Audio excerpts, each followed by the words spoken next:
So today's topic is nuclear reaction. Nuclear reaction दो तरह का होता है, nuclear fission and nuclear fusion. जो सबसे पहले स्टार्ट कर रहे हैं वो है न्यूक्लियर फिजन, मींस एक एटम ब्रेक करेगा दो में और साथ में लार्ज अमाउंट ऑफ एनर्जी निकलेगा, राइट। तो ये रिएक्शन कैसे होता है और इसी प्रोसेस की मदद से हम बॉम्ब बनाते हैं। कौन सा bomb? Not nuclear, atomic bomb.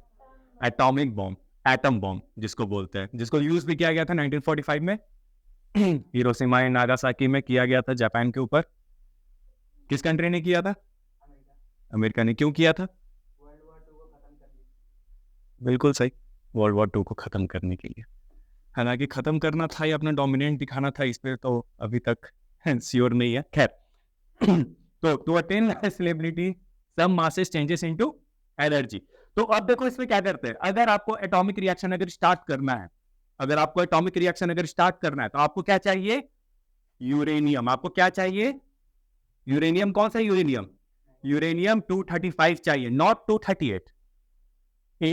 जहां इंडिया में सबसे बड़ा यूरेनियम का माइन कहां पर है? Any guess? पूरे इंडिया में सबसे ज्यादा यूरेनियम कहां मिलता है? झारखंड में। Can you believe that?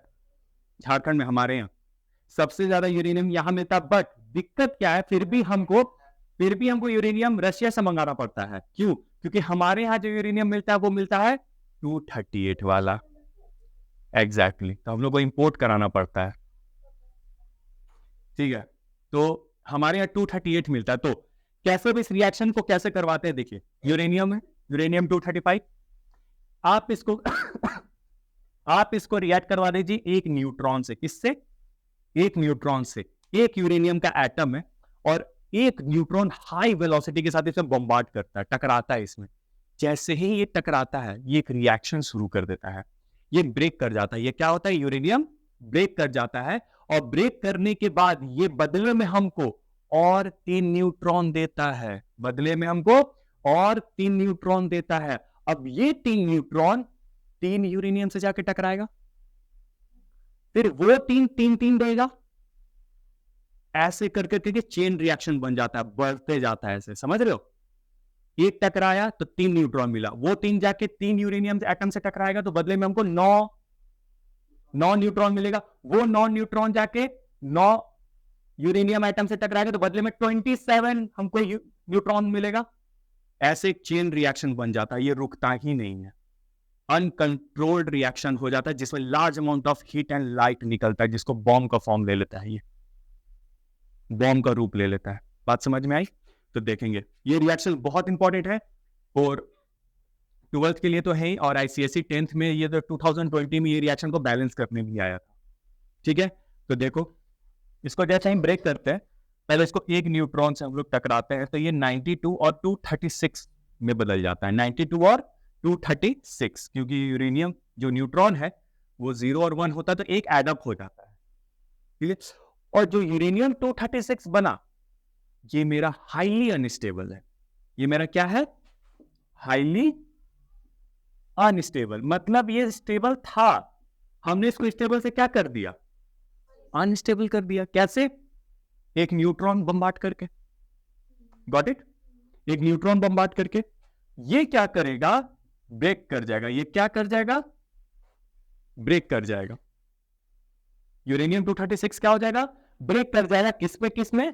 Krypton में और साथ में बेरियम में। Krypton and barium. आप देख रहे होंगे क्रिप्टॉन यहां पे है, दिख रहा है यहां पे क्रिप्टॉन नोबेल गैस में। देखो पीरियोडिक टेबल में देखो क्रिप्टॉन दिखा, ठीक है। और आप देखिए यहां पे 56 आपका बेरियम है, ये देखिए पीरियड ग्रुप 2 में, देखिए दिख रहा है यहां पर। तो इसमें और इसमें ब्रेक कर जाता है तो जो बैलेंस बनता है वो बनता है 36 94, बेरियम 56 139, और साथ में बदले में हमको क्या दे दिया? 3 न्यूट्रॉन और साथ में क्या निकाला? Large amount of energy. ये 3 न्यूट्रॉन क्या करेगा? ये 3 न्यूट्रॉन जाके 3 अलग अलग यूरेनियम एटम से टकराएगा, फिर वो कितना न्यूट्रॉन प्रोड्यूस करेगा? 9। फिर वो 9 जाके यूरेनियम से टकरा जाएगा 9 यूरेनियम के एटम से, तो बदले में वो कितना न्यूट्रॉन मिलेगा? सर, तो हमने एक चेन रिएक्शन स्टार्ट कर दिया जिसको हम कंट्रोल नहीं कर सकते हैं। हमने एक चेन रिएक्शन स्टार्ट कर दिया ना। जैसे जंगल में आग लगाना तो बस एक लाइटर ऑफ मार दीजिए सूखे पत्तों पे, जंगल में आग खुद ब खुद लग जाएगा, चेन रिएक्शन बन जाता है। वही चीज है, अनकंट्रोल्ड रिएक्शन होता है। ये रिएक्शन वेरी इंपॉर्टेंट है, एग्जाम में बहुत बार आया है ये रिएक्शन, बेरियम 139। इसको उतार लो सब लोग, यही रिएक्शन एकदम रट लेना। हाँ,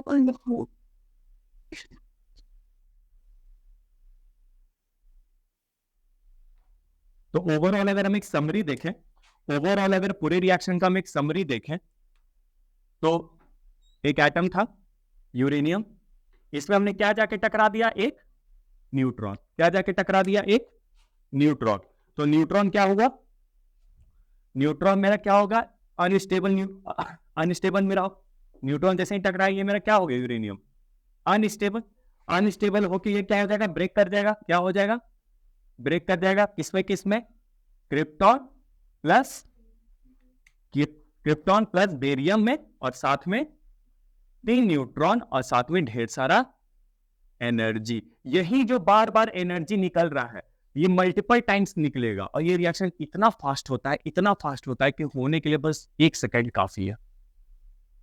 मतलब एक न्यूट्रॉन टकराया और विद इन अ सेकेंड धड़ से पूरा चेन रिएक्शन हो जाता है। नहीं बच्चा, लैब में करेंगे? लैब में नहीं करते हम लोग, लैब में नहीं करते, ओपन फील्ड में इसको टेस्ट किया जाता है। ये थ्योरी बनाने वाला पहला इंसान कौन था जिसने एटम बम बनाने में ये दिमाग लगाया था? उस इंसान का नाम रॉबर्ट ओपेनहाइमर। रॉबर्ट ओपेनहाइमर, उसको फादर ऑफ एटॉमिक बॉम्ब भी बोला जाता है उनको। बाद में खुद ही डिप्रेशन का शिकार हो गया था कि क्या बना दिया हम, नहीं बनाना चाहिए था हमको। जब हिरोशिमा और नागासाकी पे इसको किया गया तो वो यूएसए के ही थे, बट वो मतलब एक्चुअल में वो पता नहीं, अगर थोड़ा हिस्ट्री अगर वर्ल्ड वॉर 2 के बारे में जानते होगे तो वर्ल्ड वॉर 2 के समय हिटलर जुइस लोग को बहुत मार रहा था, पता है कि नहीं? जुइस के अगेंस्ट था। तो जो ओपेनहाइमर थे वो एक्चुअल में जुइस थे, तो जर्मन छोड़ के वो यूएसए आ चुके थे, क्योंकि जीनियस इंसान थे तो यूएसए उनको अपने पास रख लिया था। बहुत सारे साइंटिस्ट ने मिलकर वर्क किया था एटम बम बनाने में। ये जो काम है, जो बॉम्ब बनाने का जो प्रोसेस है, ये 3 साल लगा था बॉम्ब बनाने में। 3 साल लगा था बॉम्ब बनाने में। और यूएसए ने क्यों जापान पे अटैक किया था? तो क्यों, मतलब जापान पे ही क्यों किया यूएसए? एनी पर्टिकुलर रीजन पता है? 1941 में पर्ल हार्बर हुआ था, पता है ना सबको? हिस्ट्री जानते हो कि नहीं? पर्ल हार्बर यूएसए का, अमेरिका का एक बहुत बड़ा ये है, जैसे पे वॉरशिप्स होता है ना, जो सबमरीन वगैरह ये सब, वहां पे उनका पोर्ट था। जापान ने एयर स्ट्राइक करके पूरा पोर्ट डिस्ट्रॉय कर दिया था। 19 सबमरीन्स और वॉरशिप्स डुबा दिया था यूएसए का। यूएसए उसी समय ठान लिया था कि इसका बदला लेंगे हम। 1941 में हुआ था ये चीज। 5 साल के अंदर उसने एटम बम बना लिया और जापान पे जाके दे दिया।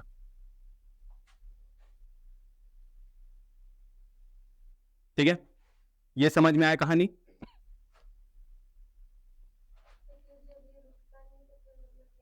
जब सारा यूरेनियम खत्म हो गया तो रिएक्शन अपने आप रुक जाएगा। अब डिपेंड करता है कि आप कितना यूरेनियम यूज करते हैं। आप देखें ना, आप 1 ग्राम से कितना ज्यादा एनर्जी यूज क्रिएट कर सकते हैं। 1 ग्राम से जो एटम बॉम्ब जो यूज हुआ था, जो नागासाकी में और हिरोशिमा में, वो पहला जो पहला जो बॉम्ब यूज हुआ था हिरोशिमा में हुआ था। जहां तक हमको अगर ट्रूली अगर याद है तो 6 अगस्त 1945 को आई थिंक हुआ था। तो उसमें बॉम्ब गिराया गया था हिरोशिमा पे। जो बॉम्ब गिराया गया था उसमें यूरेनियम यूज किया गया था, रॉ मटेरियल। और जो नागासाकी में जो बॉम्ब गिराया गया था उसमें प्लूटोनियम यूज किया गया था, वो भी रेडियो एक्टिव होता है। ठीक है, और उसमें अच्छा खासा, मतलब किलोज में यूज किया गया था, मतलब 100 किलो का यूरेनियम यूज हुआ था। जस्ट इमेजिन कितना तबाही क्रिएट हुआ होगा। ऐसा कहते हैं कि 10,000 फीट का, मेरा हाइट है 6 फीट, 6.2 मेरा हाइट है, 10,000 फीट का पूरा आग उठा था। आप इमेजिन भी नहीं कर सकते कि अगल बगल वाले लोग, बच्चे जो भी थे, उनको रियलाइज होने से पहले वो मर चुके थे।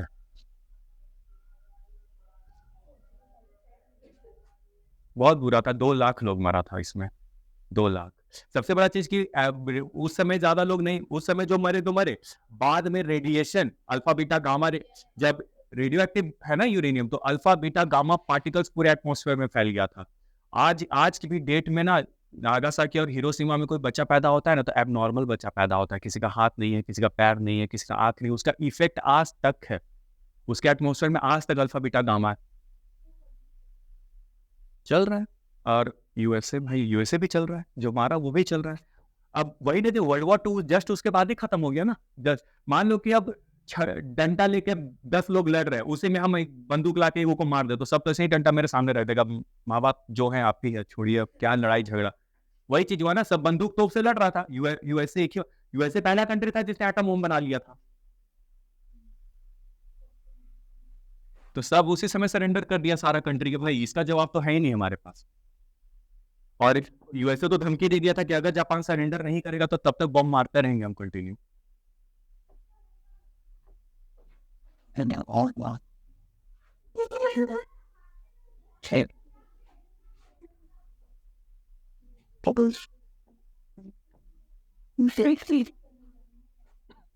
हो गया बच्चा?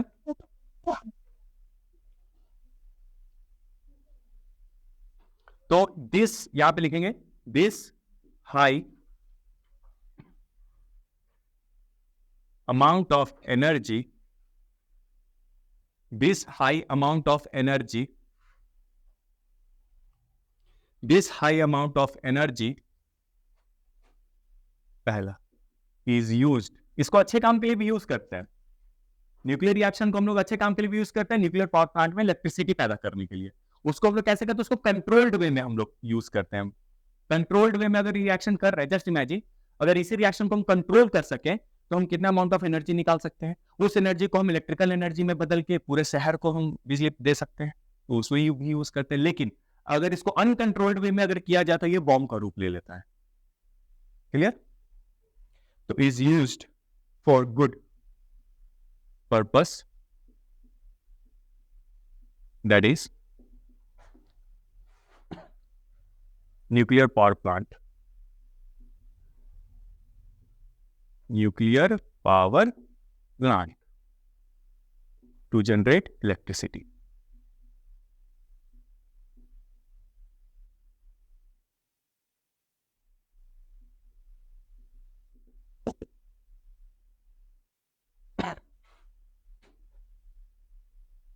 Or is used for bad, that is atom bomb. आप इमेजिन नहीं कर सकते, आप जस्ट सोचिए कि जिस एरिया पे हम ये बॉम्ब फोड़ते हैं ना, उस एरिया का टेम्परेचर पता है कितना राइज कर जाता है? कितना heat? 6000 degree Celsius, 6000 degree Celsius हो जाता है उसके आसपास का टेम्परेचर। मतलब तुम भाप बन के उड़ जाओगे विद इन अ सेकेंड। कुछ नहीं, एशेस, राख। इसलिए तो बहुत सारा कंट्री बाद में इसका अपोज भी किया था कि अमेरिका को ये चीज नहीं करना चाहिए था। वैसे भी जापान कुछ दिनों में सरेंडर करने ही वाला था। जापान के पास अब और उतना पावर बचा नहीं था कि वॉर को और ज्यादा कंटिन्यू कर सके, वो कुछ दिनों में सरेंडर करने ही वाला था। लेकिन यूएसए बदला निकाल लिया अपना पर्ल हार्बर का।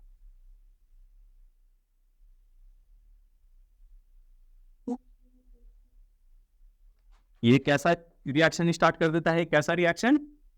Chain reaction. Chain reaction start कर देता है ना। चेन रिएक्शन जैसे आपने एक न्यूट्रॉन जाके टकराया, बदले में आपको क्या मिला? बदले में आपको 3 न्यूट्रॉन मिले, है ना। ये 3 न्यूट्रॉन जाके टकराएगा 3 यूरेनियम से, बदले में आपको 9 9 न्यूट्रॉन मिल गया ना बदले में आपको, 9 न्यूट्रॉन मिल गया, देख रहे हैं। और फिर ये 9 न्यूट्रॉन जाके 9 यूरेनियम से टकरा देगा, आपको 27 न्यूट्रॉन मिल जाएगा। ऐसे ही धड़ धड़ धड़ धड़ धड़ धड़ होते रहता है ये चेन रिएक्शन। कोई इसमें डाउट? अच्छे से समझ में आया?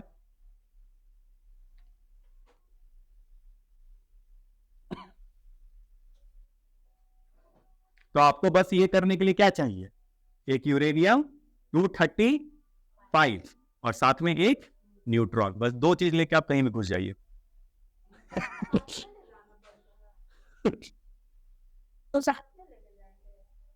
नहीं, वो बॉम्ब का जो चैम्बर होता है जिसे वो मिसाइल के अंदर, उसमें आगे में यूरेनियम रहता है, पीछे में एक रहता है ट्रिगर क्या हुआ, एक मशीन रहता है इजेक्टर। तो आगे में यूरेनियम भरा हुआ है, उसको बॉम्ब से ड्रॉप करते हैं प्लेन से ड्रॉप किए बॉम्ब को। बॉम्ब जब हवा में है, जमीन से टकराने से 10 फीट पहले क्या किया था, उसको ट्रिगर किया जाता है। जैसे ही वो तो अपना रिमोट से ट्रिगर कर देगा, जैसे ही ट्रिगर करेगा यहाँ से एक न्यूट्रॉन शूट होता है, जो इजेक्टर है उसे एक न्यूट्रॉन शूट होगा और आगे में जो यूरेनियम का एटम है दूसरा, उससे जाकर टकराता है, रिएक्शन स्टार्ट। तो ठीक है, इफेक्ट मतलब जमीन पे, अगर आपने जमीन पे गिरने के बाद अगर फोड़ा ना तो नुकसान ज्यादा होगा। आप अर्थक्वेक ला सकते हैं, आप अर्थक्वेक उस एरिया में अर्थक्वेक क्रिएट कर दीजिएगा। हवा में फोड़िएगा तो नुकसान थोड़ा कम होगा, न कम क्या मतलब ज्यादा ही है, लेकिन अर्थ के कंपैरिजन कम होगा। वैसे तो आप जमीन पे टकराने के बाद फोड़िएगा तो सोच रहे कितना वाइब्रेशन आप क्रिएट कर दीजिएगा।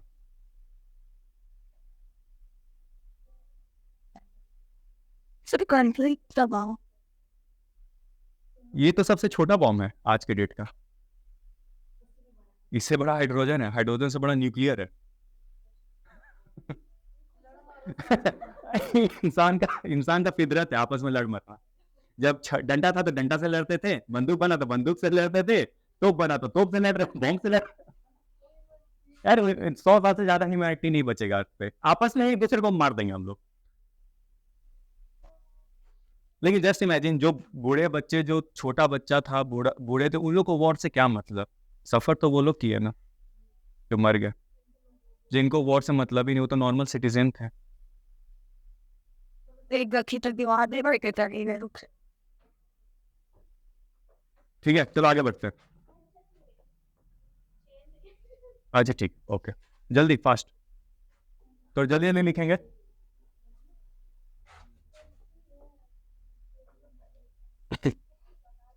चलो आगे लिखते हैं, लिखेंगे chain reaction can be of 2 kind. 2 तरह के चेन रिएक्शन हम कर सकते हैं। सबसे पहला कंट्रोल्ड चेन रिएक्शन एंड दूसरा अनकंट्रोल्ड, जिसको हम कंट्रोल्ड नहीं कर सकते हैं। Controlled chain reaction and uncontrolled chain reaction. Controlled chain reaction में हम क्या कर सकते हैं, उसको न्यूक्लियर पावर प्लांट में यूज कर सकते हैं, है ना। तो कैसे कंट्रोल करते हैं उसको डिटेल में पढ़ेंगे, क्या तरीका है जिससे हम उसको कंट्रोल कर पाते हैं। ठीक है,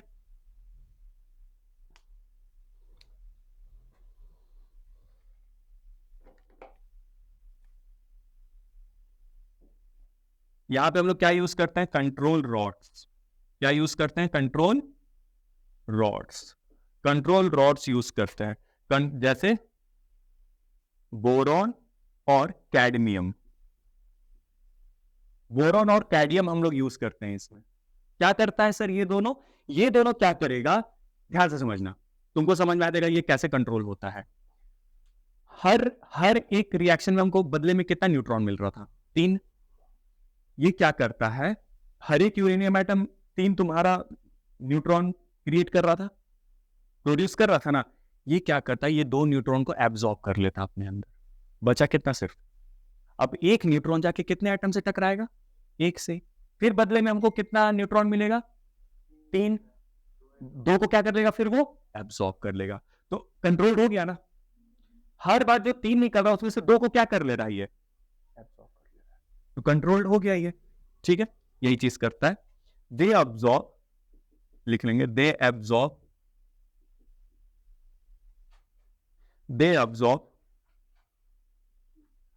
2 neutrons out of 3,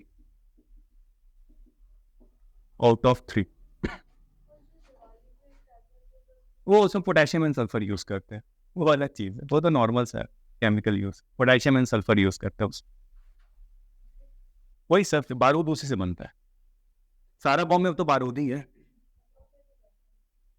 Newton third law of motion, उसका रॉकेट प्रोपल्सन थ्योरी, उसका जो क्या उसको बोलते हैं, चिंगारी, रॉकेट में आ गया उसका चिंगारी, तो चिंगारी पूरा फुल फोर्स के साथ नीचे आता है, नीचे उसका चिंगारी नीचे आता है। चिंगारी का डायरेक्शन क्या रहता है उसका, जैसे माचिस मारे तो चिंगारी नीचे आता है, फुल फोर्स के साथ नीचे, तो जितना फोर्स के साथ ये नीचे निकलेगा, एवरी एक्शन हैज एन, तो चिंगारी नीचे तो रॉकेट ऊपर। आप नाव चलाते हैं, आप चप्पू को पीछे ढकेलते हैं तो नाव आगे बढ़ता है, चिंगारी नीचे तो rocket, Newton third law of motion पे वर्क करता है वो। ये मिटा दे बच्चा नीचे वाला,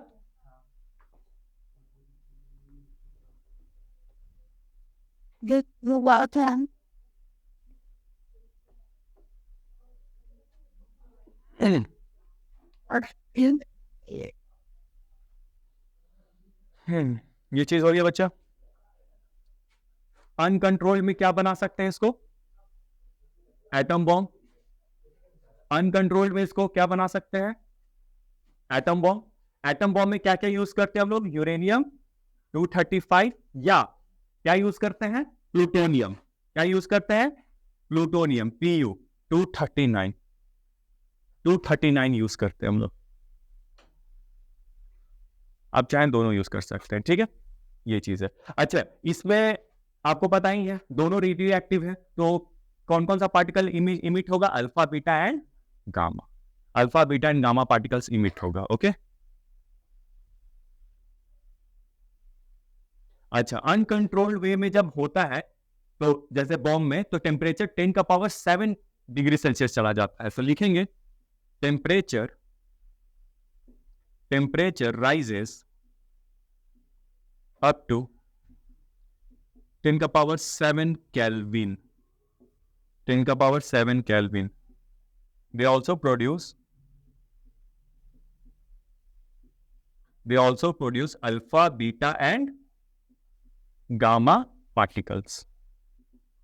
जिसमें सबसे हानिकारक कौन है, gamma, because it is a pure energy and it is the highest penetrating power.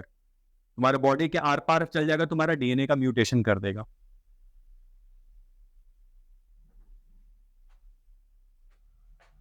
हो गया। हमारे इंडिया में क्या प्रॉब्लम है, हमारे यहाँ कौन सा पाया जाता है, 238, तो हमें न्यूक्लियर रिएक्शन कराने के लिए हमको यूरेनियम बाहर से मंगाना पड़ता है, ठीक है। अगर यहां पे अगर 235 पाया जाता तो सोच लो हमें बाहर से मंगाना नहीं पड़ता।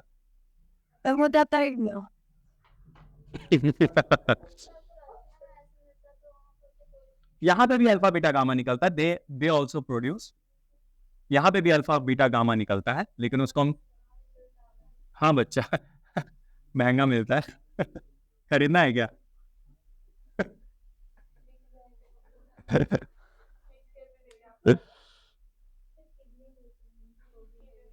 तब भी नहीं आएगा।